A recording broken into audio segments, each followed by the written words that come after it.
ولسوف يعطيك ربك فترضى ألم يجدك يتيما فآوى ووجدك ضالا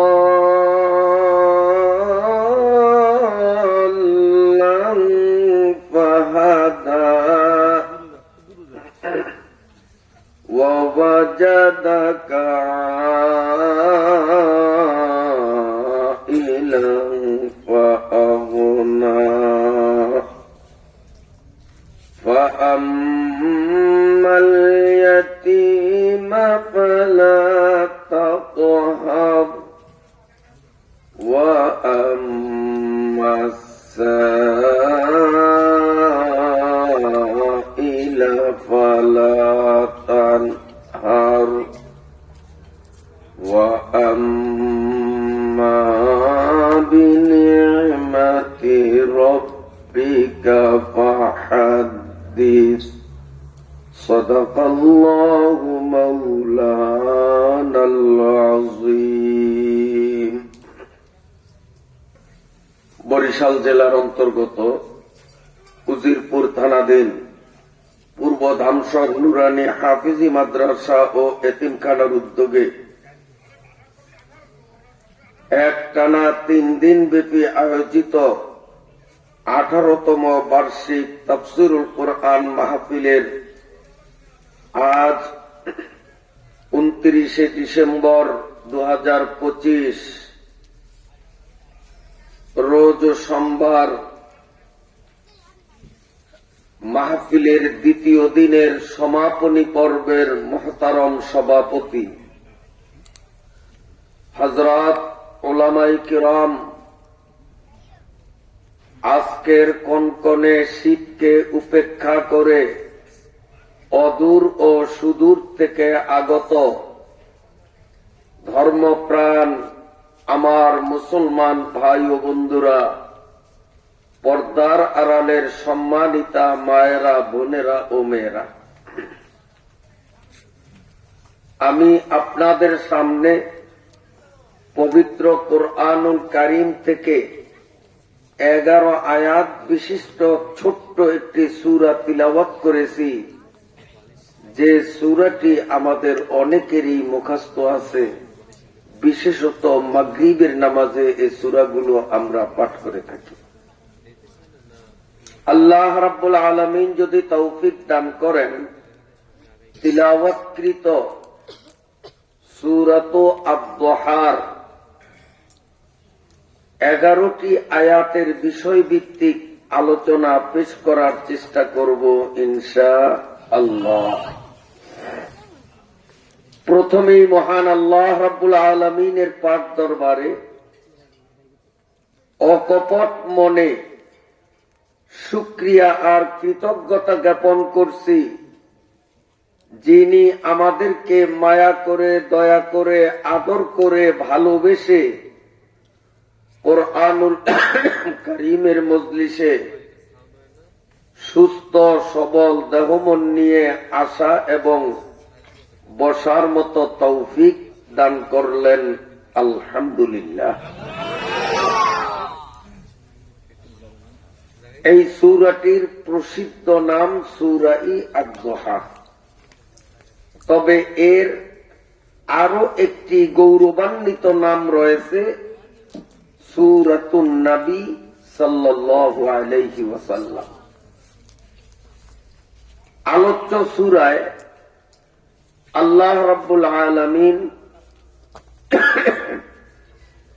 দুইটি জিনিসের শপথ করে একটি গুরুত্বপূর্ণ বিষয় বিশ্ববাসীর সামনে আলোকপাত করেছেন। সূরাটির অবতীর্ণের প্রেক্ষাপট বা শান নুজুল সম্পর্কে হাদিস ও তাফসীরের কিতাবের মধ্যে লেখা,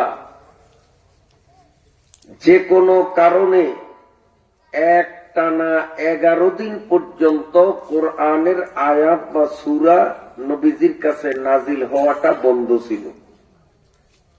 রোজ রোজ কিছু না কিছু আয়াত, নির্ধারিত কোন সূরা নাজিল হতো, এই ধারাবাহিকতা চলমান ছিল। কিন্তু মাঝখানে একটানা 11 দিন পর্যন্ত একটা আয়াত নাজিল হয়নি, একটা শব্দ আসমান থেকে নাজিল হয়নি।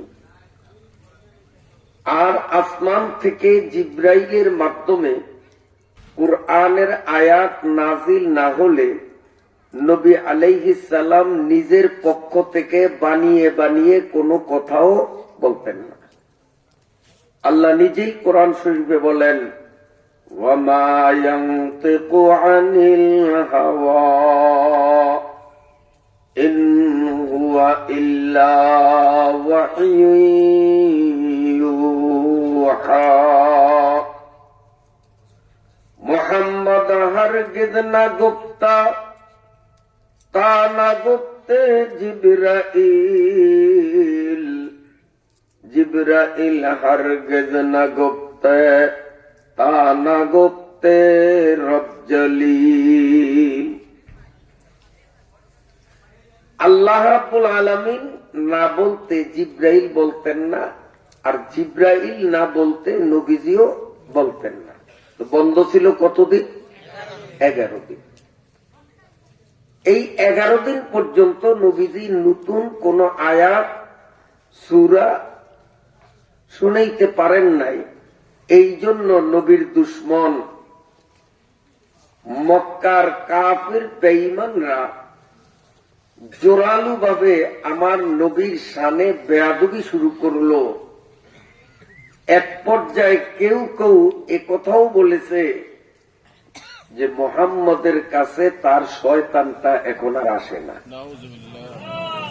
শয়তান বলে জিব্রাইলের দিকে ইঙ্গিত করেছে যে মুহাম্মদের কাছে তার শয়তানটা এখন আসে না। নাউযুবিল্লাহ। আবার কেউ বলেছে যে মুহাম্মদের আল্লাহ মুহাম্মদকে পরিত্যাগ করেছে।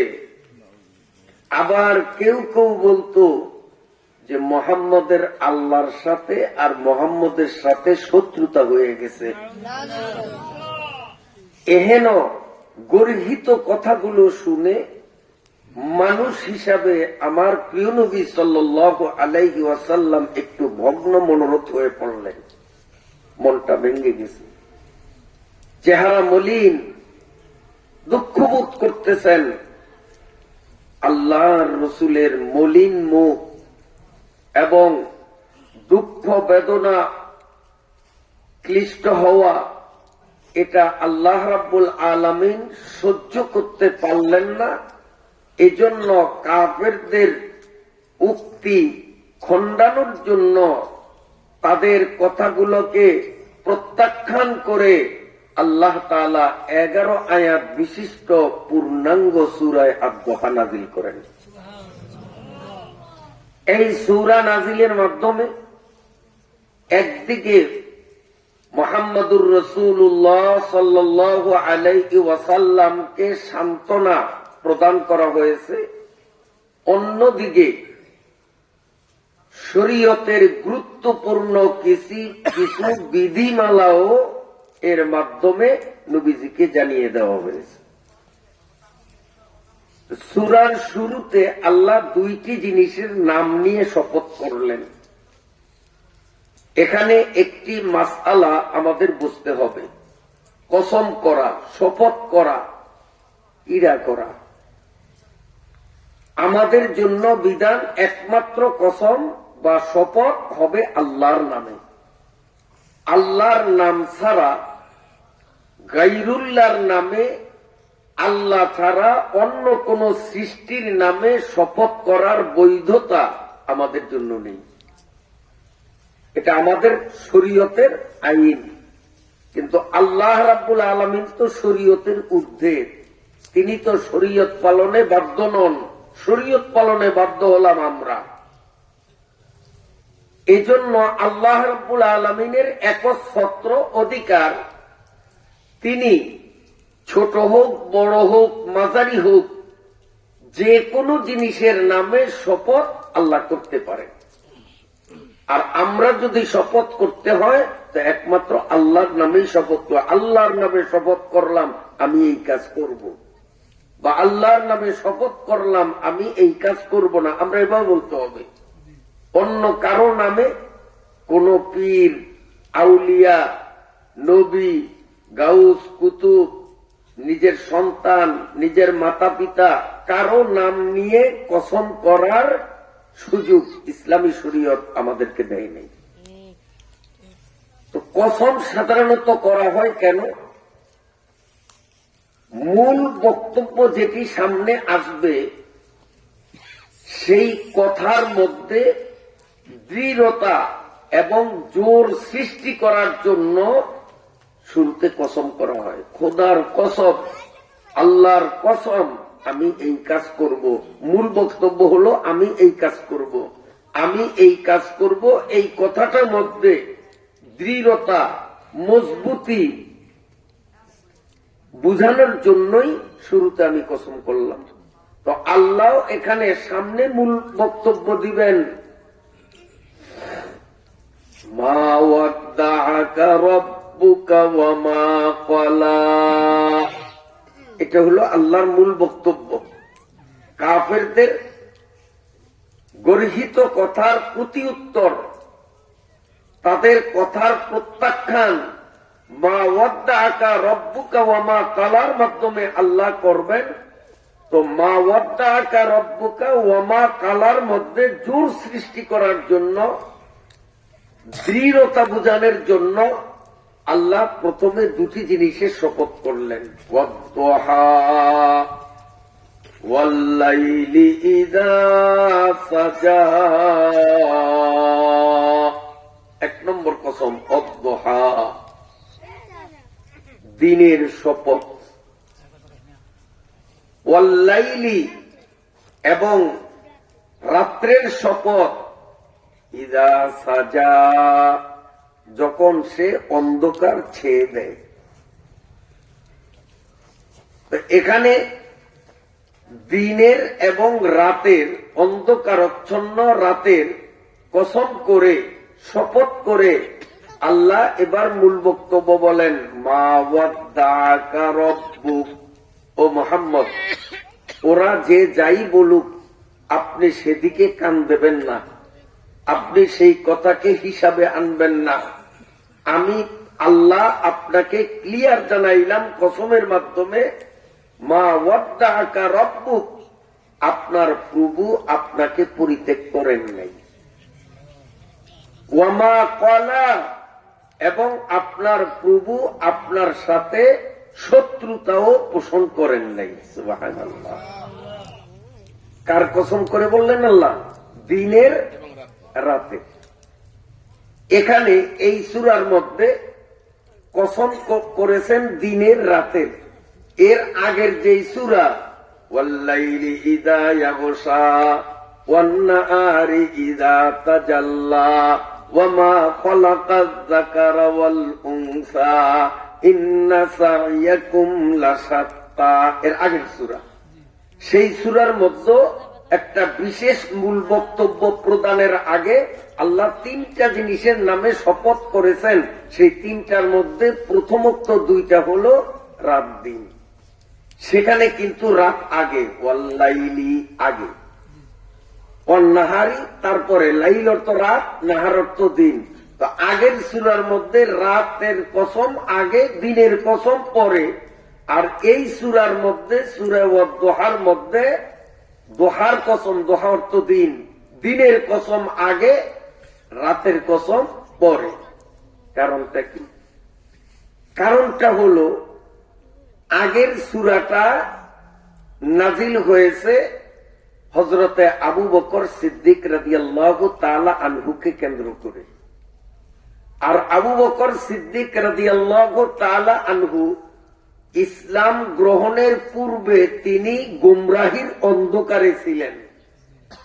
ইসলাম কবুলের পরে কালেমা লা ইলাহা ইল্লাল্লাহু মুহাম্মাদুর রাসূলুল্লাহ সাল্লাল্লাহু আলাইহি ওয়াসাল্লাম, এই কালেমা পড়ে তিনি ইসলামের আলো লাভ করেছেন। কালেমা পড়ার আগে আবু বকর শিরিক আর বেদিনীর অন্ধকারে নিমজ্জিত ছিলেন। পরবর্তীতে ইসলাম গ্রহণের মাধ্যমে ইসলামের আলোতে আলোকিত হন। এই জন্য ওখানে অন্ধকারের কথা আগে, আলোর কথা পরে। ওয়াল্লাইলি ইযা ইয়াগশা ওয়ান-নাহারি ইযা তাজাল্লা। যেহেতু আবু বকরকে টার্গেট বানিয়ে সূরাটি নাযিল হয়েছে, তা আবু বকরের জীবনের প্রথম অংশ অন্ধকারাচ্ছন্ন আর জীবনের পরবর্তী অংশ আলোকোজ্জ্বল। এজন্য ওখানে ওয়াল্লাইলি রাতের কথা আগে, দিনের কথা পরে। আর এই সূরা আমাদের নবী সাল্লাল্লাহু আলাইহি সাল্লামকে কেন্দ্রীভূত করে অবতীর্ণ হয়েছে। এই জন্য সূরার অপর একটি নাম সূরাতুন নবী আলাইহিস সালাম। এই সূরার আরেকটা নাম। তা আমাদের নবী মায়ের পেট থেকে পৃথিবীতে আসার আগেই তিনি আলোকোজ্জ্বল ছিলেন। তার গোটা জীবন আলোকোজ্জ্বল, তার ইন্তিকালের পরেও আলোকোজ্জ্বল।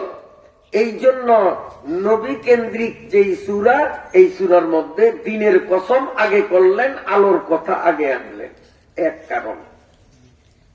আরেক কারণ হলো দিন আর রাত, এই দুইটার মধ্যে মুরব্বি হলো রাত। দিন হলো ছোট, রাত হলো বড়। কিভাবে? আল্লাহর প্রথম রাত্র সৃষ্টি করেছেন। এই রাতের উপরে যখন আলোর প্রলেপ দিলেন, তখন রাত্রিটা ঢাকা পড়ে গেছে, আলো দেখা যায়, আমরা সেটাকে দিন বলি। আল্লাহ প্রথম অন্ধকারের জন্য রাত বানাইলেন, এরপরে সূর্য বানিয়ে সূর্যের আলোর প্রলেপ যখন কালো কালো রাতের উপরে ছেয়ে দিলেন, তখন সময়টা কি হলো? দিন হলো। আবার সন্ধ্যাবেলায় সূর্যের আলোটাকে টেনে যখন অস্তমিত করে দেন, তখন রাতের আসল চেহারা আবার ফুটিয়ে ওঠে। রাতের আসল চেহারা আবার ফুটিয়ে ওঠে। যেমন এই যে বইটা, আমার হাত এখন দেখা যায়, বইটা রাখলাম, এখন আর হাত দেখা যায় না। বইটা সরিয়ে ফেলাইলাম, আবার হাত দেখা যায়। তো ঠিক আল্লাহ প্রথম রাত্র বানাইছেন, এরপরে সূর্যকে বানাইয়া সূর্যের আলোর প্রলেপ রাতের অন্ধকারের উপর যখন বিস্তার ঘটিয়ে দিলেন, তখন রাতের অন্ধকারটা বিলুপ্ত হয়ে গেল, সব দেখতে পাই আলোকোজ্জ্বল।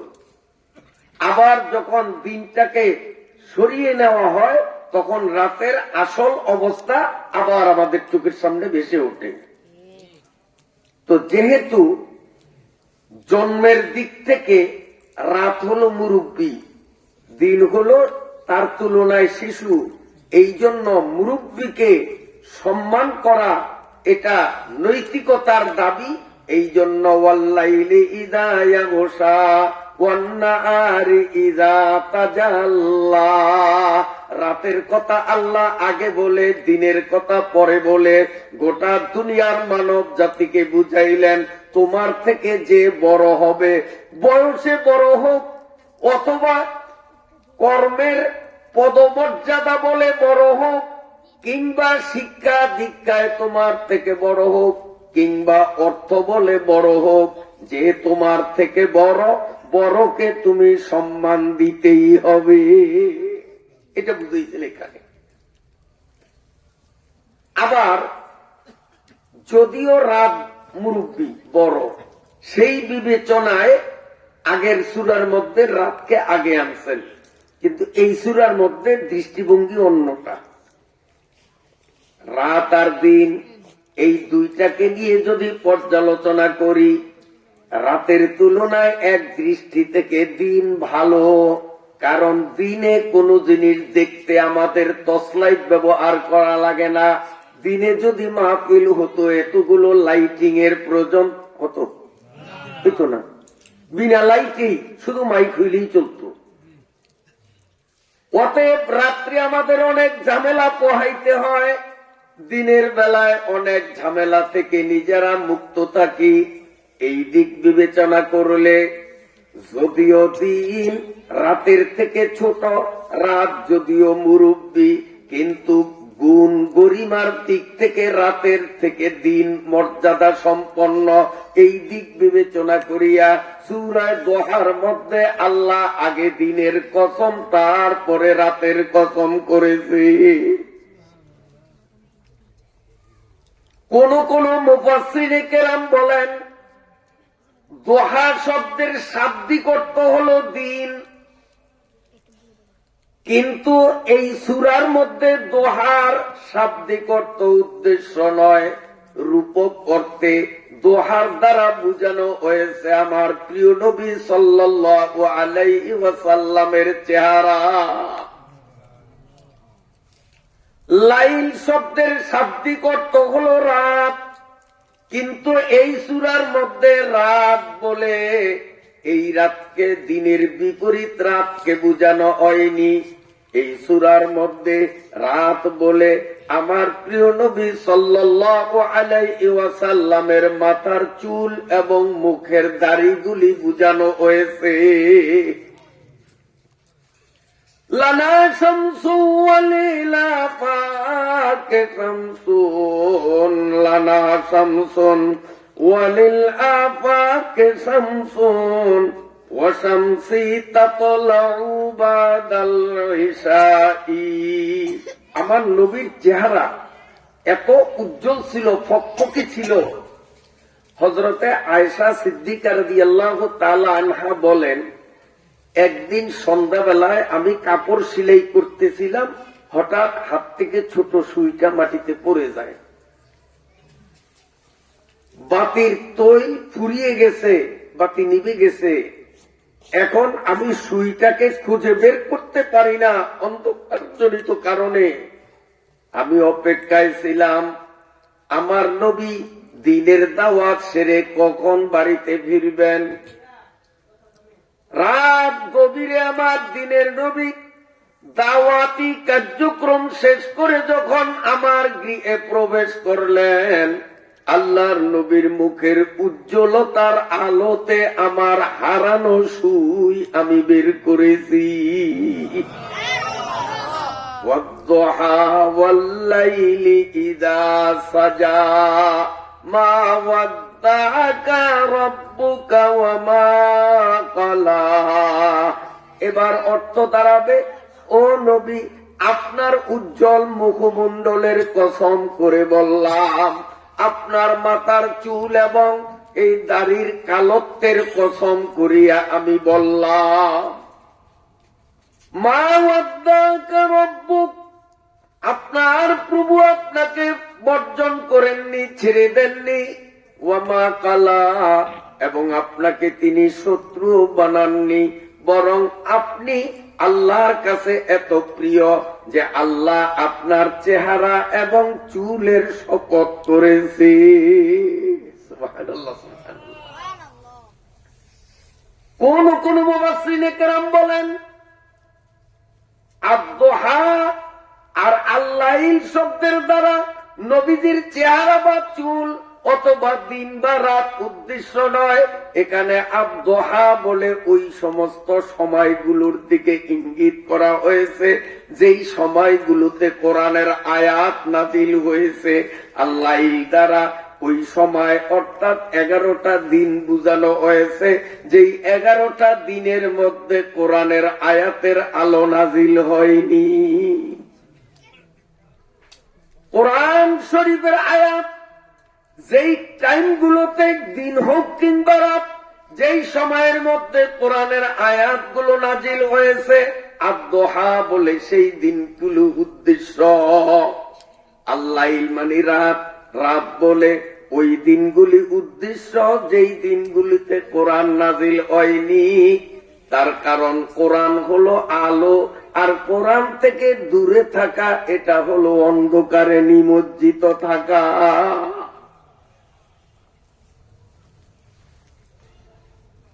তাহলে অর্থ হবে যে রাসূল আপনার সময়টা দুই কিসিমের, এক কিসিমের সময়ে আপনার কাছে কোরআনের আয়াত কিছু কিছু নাজিল হতো, আবার 11টা দিনের সময়, এই সময়টার মধ্যে একটা অক্ষর নাজিল হয়নি। নাজিলের সময়টা হলো দিন, নাজিলের সময় না। এই 11 দিন হলো রাত। আমি দুইটার শপথ করলাম, তার কারণ দিনও মানুষের জন্য যেমন জরুরি, রাতও তার চেয়ে কম জরুরি নয়। কারণ যদি 24 ঘন্টাই দিন থাকতো, রাত্র যদি না হইতো, তা আমাদের জীবন জীবিকা নির্বাহ দুর্বিষহ হতো কিনা? যদি খালি দিনই দিন, দিনই দিন, অথবা রাতই রাত, দিন বলতে নাই, ওই মেরু অঞ্চলের মতো, তাহলে আমাদের কত কষ্ট হতো। কিন্তু কিছু টাইম দিন, কিছু টাইম রাত, এটা আমাদের জন্য সুবিধা না অসুবিধা? সুবিধা। কেন? যে দিনের আলোতে আমরা পরিশ্রম করে বৈধ উপার্জনে সময় ব্যয় করব, এতে আমার মস্তিষ্কের অনেক এনার্জি ব্যয় হবে।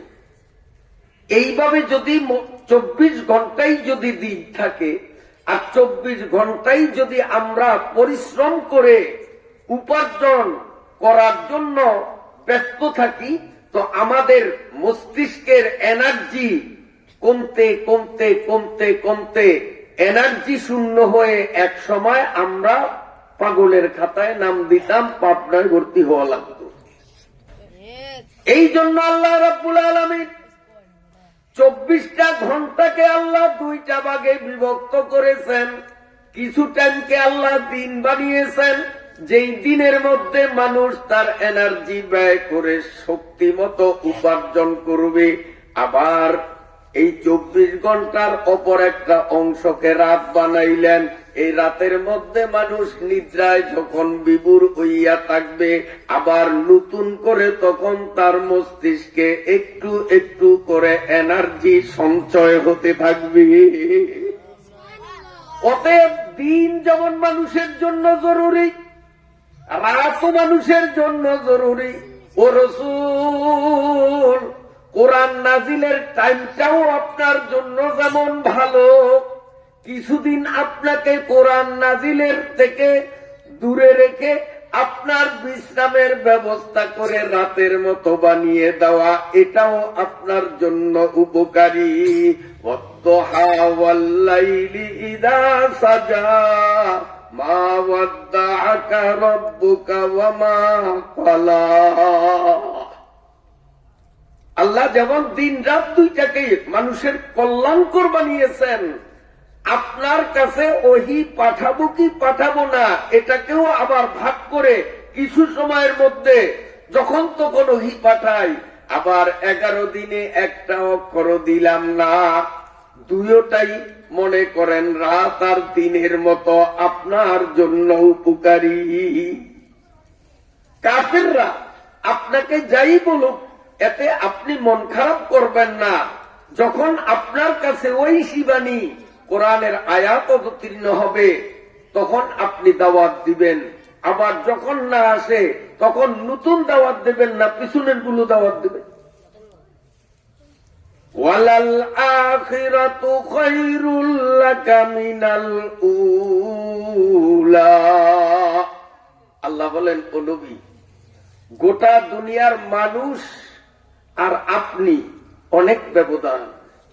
আপনাকে আমি এমন কায়দায় তৈরি করেছি, আপনার আগের সময়টার চেয়ে পরের সময়টা অনেক উত্তম। আবার এইটার পরে যেই সময়টা আসবে, সেইটা এটার থেকে উত্তম। এই সময়ের পরে আবার এই যে সময় আসবে, এইটা আবার এটার থেকে উত্তম। অর্থাৎ প্রতিটা সময় তার পিছনের সময়ের থেকে উত্তম। ওয়ালাল আখিরাতু খায়রুল লাকা মিনাল উলা। দীর্ঘ অনেক দিন আপনার কাছে কোরআন নাজিল হয়েছে।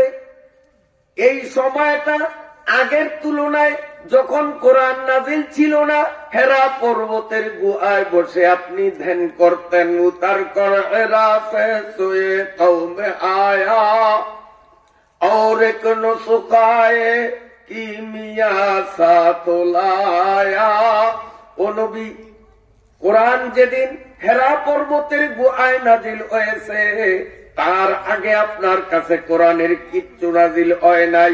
অতএব আগের তুলনায় যেদিন ইকরা বিসমি রাব্বিক নাজিল হলো, এই দিনটা উত্তম কিনা? উত্তম। আবার এই যে বেশ কিছুদিন আপনার কাছে ওহী নাজিল হইতো, মাঝখানে 11 দিন ওহী বন্ধ ছিল।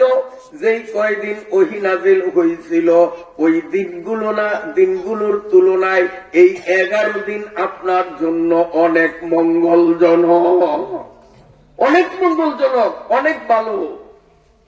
আবার যখন কোরআন নাজিল হওয়া শুরু হবে, সেইটা আবার পিছনেরটার থেকে উত্তম।